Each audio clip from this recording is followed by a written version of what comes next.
looks like it's just about there. Just get the confirmation in the YouTube window.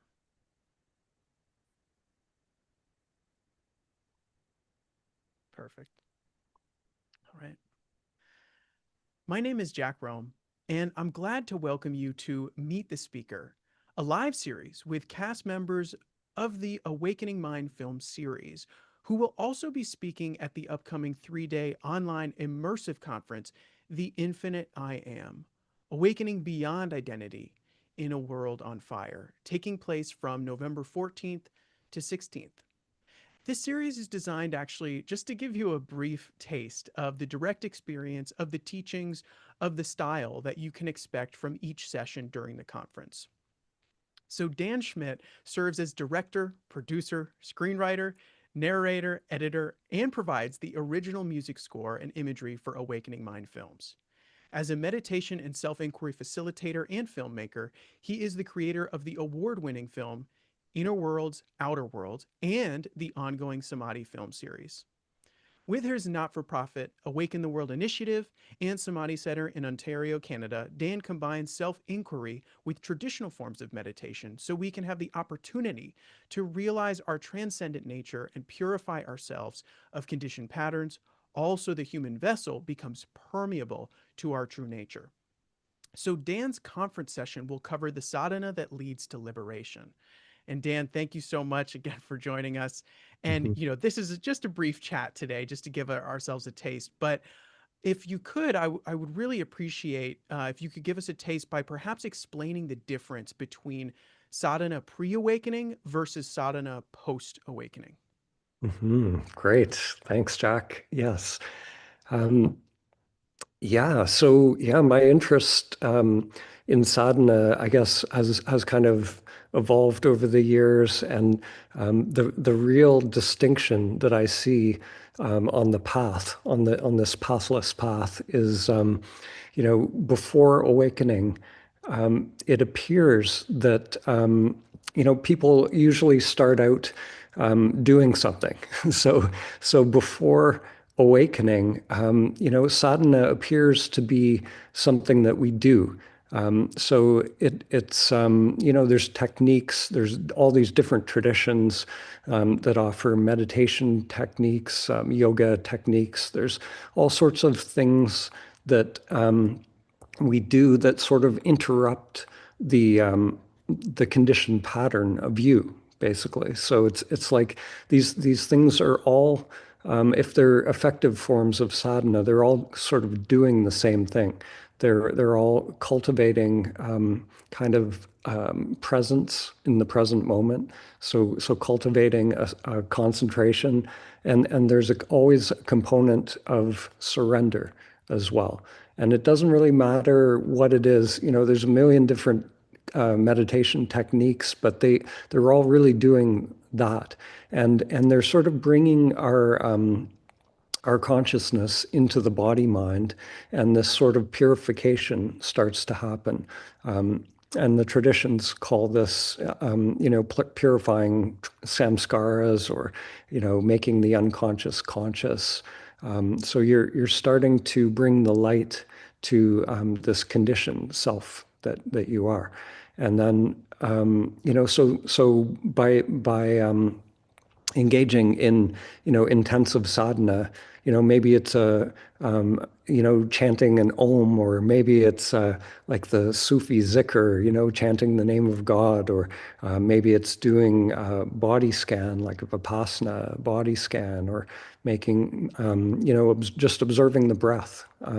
Whatever it is, our attention, eventually, if we do it intensely enough and long enough, attention starts to sort of merge with whatever our meditation object is, and we so you become the breath, you become the mantra, you become one with whatever that meditation object is, and whatever you started out doing in the practice, whatever technique it was there originally, it starts to let go as you sort of merge into your meditation object.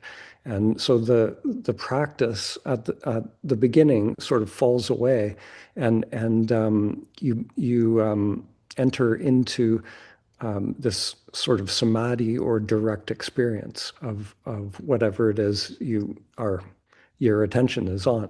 And when that happens, it's interesting. Then that this lays the groundwork for awakening, and because that doer and what's being done and all the phenomena, it all becomes kind of one, and it's in this space that we can recognize that actually the one that was doing that practice at the beginning was actually the conditioned self. And all the practices and all the sadhana that is a doing, that doer is a conditioned character.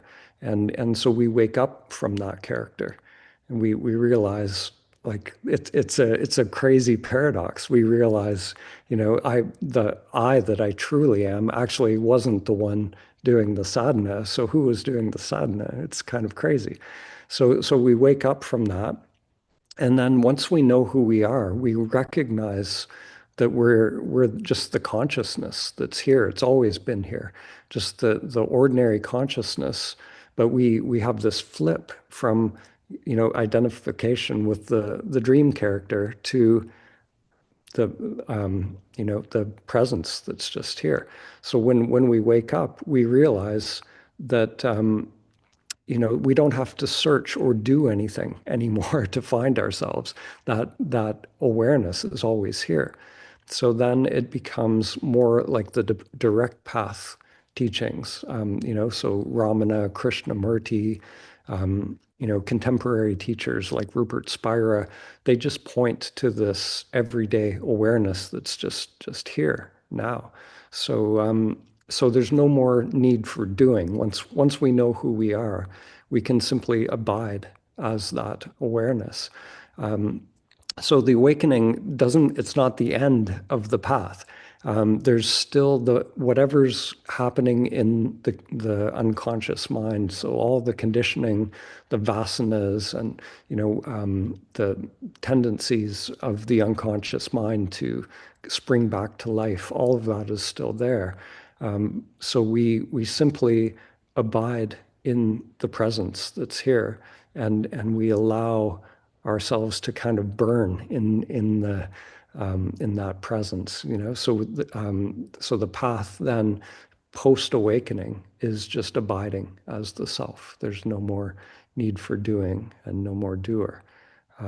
But it doesn't mean it actually, things kind of ramp up for a lot of people after that initial awakening. It's very common that people will feel that they've lost it, or that initial state of presence. When those vasanas come back to life, it's important to really understand, that we don't need to look for ourselves at that point. That the presence is here. And it might be uncomfortable, these things spring back to life, the conditioning, but so just burning in whatever, just allowing, having equanimity with whatever is arising, and just noticing when the preferences of the mind start to the mind wants to appropriate that initial awakening in different ways. So my passion, I guess you could say, or my path is to really explore the conditions that lead to awakening, and the conditions that or you could say conditions that lead to liberation, but it is again kind of a paradox. It's sort of a cosmic joke, because the truth is, when we really know who we are, we realize we were never bound in the first place. That awareness, never needed to be liberated. So it's this ongoing mistaken identity and it's like the self structure has this momentum and this gravity, so that our attention goes to Maya over and over again. So it's really, just resting attention, as Ramana said, turning attention towards the self. And the self is not an object, so we can't really do that. So attention really just sort of lets go and rests in open presence. There's a sort of opening of attention that happens post awakening. So we're sort of training attention to just rest in this open state, so that awareness can simply shine through, or however you want to say it. The self can, just allow the energy to circulate without trying to control or manipulate in any way. So, um, so yeah, and there are a few little things I'll mention about the just the format on uh, for the upcoming event. So I think what we're going to do, I think Bill Free is going to sort of be the host, and he'll be interviewing me, and I'll just be going a little deeper into this exploration of what sadhana is.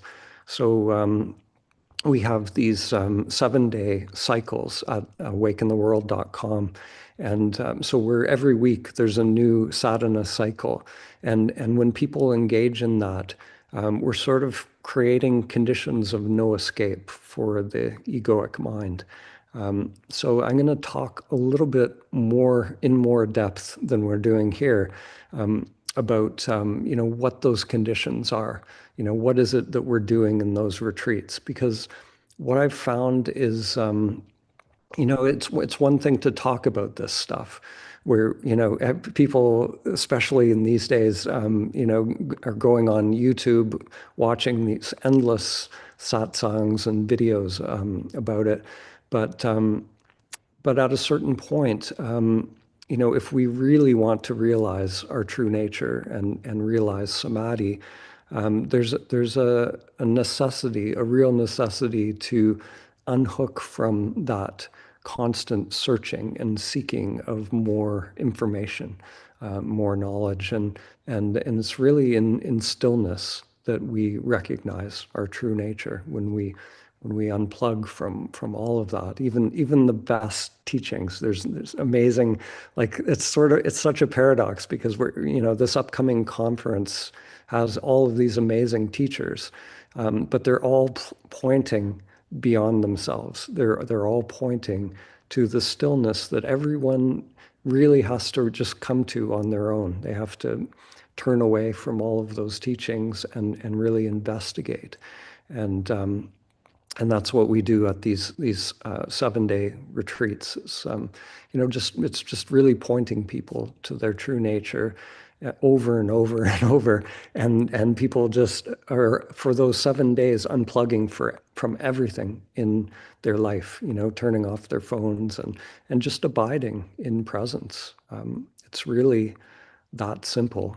And these pointers, the difficult thing, I guess, about this path is, even those pointers, the conditioned mind will hear those pointers and appropriate it in some way. So even the very best pointers, like Ramana said, turn towards the self, just abide as the self, or Nisargadatta said, just be with the I am, or yeah, whatever it is. But the mind hears these things and thinks, okay, I'm gonna do something to make that happen. I'm gonna turn attention to this or that, and eventually, we have these different techniques and pointers to sort of get the mind to fail in all of its attempts to awaken. The mind will eventually realize that it actually doesn't have to do anything. That even things like surrender, and the mind thinks, okay, I'm going to surrender now. I'm going to give up, and even that, eventually the mind will come to a settled point and a stillness, and then it's in that space where awakening is possible. So yeah, so we're going to dive into, what it is that, what are those conditions that really we need to put in place. This is something that people can do on their own when they really get it. It's nothing, in the old days, yogis would go off into a cave or something like that, but we can do this in the midst of life as well. Many of the great teachers, Nisargadatta is a great example of someone. He was running a little cigar shop, and his teacher just told him, just be with the I am, put attention on the I am. And, he had a life and stuff that he didn't need to go into the cave and but the difference is, between him and most people is, every moment he was really taking it seriously. He was putting attention on the I am continuously. So he wasn't watching Netflix and doing all the things that regular humans do. So there's a turning away from the senses, from the objects of the senses, and really going inward, earnestly, to discover the truth of who we are. So yeah, so we're going to dive into that, and then there's going to be sort of a Q&A period after that, probably a 45-minute Q&A where we can connect and just see what's happening with people on their path. And I love to take questions because it usually there's an energy that comes to life there. So yeah, so I really look forward to connecting with people and exploring and really laying the groundwork for the deep sadhana. If people are called to that, then there will be pointers to the next steps for that. Wonderful. Thank you, Dan. Thank you so much. Thank you for giving us the taste, giving us a sense of what your session is going to be like. So excited for Bill. I'm sure some folks might know who Bill Free is, that he'll be interviewing you, and the Q&A, at least to me, is such a magnificent moment because it's where you can meet everyone right where they are, in their little dreams they have going on. But Mm. nevertheless, it's so useful and helpful. So, well, wonderful. Looking forward to your session. We hope all of you will join us at the Infinite I Am conference. Again, as I mentioned earlier, it's November 14th to 16th, for more of this. And you can register for free actually at purepresenceconferences.com. So we hope to see you there. Thank you so much, Dan. Awesome. Appreciate it. Thanks, All right. Jack.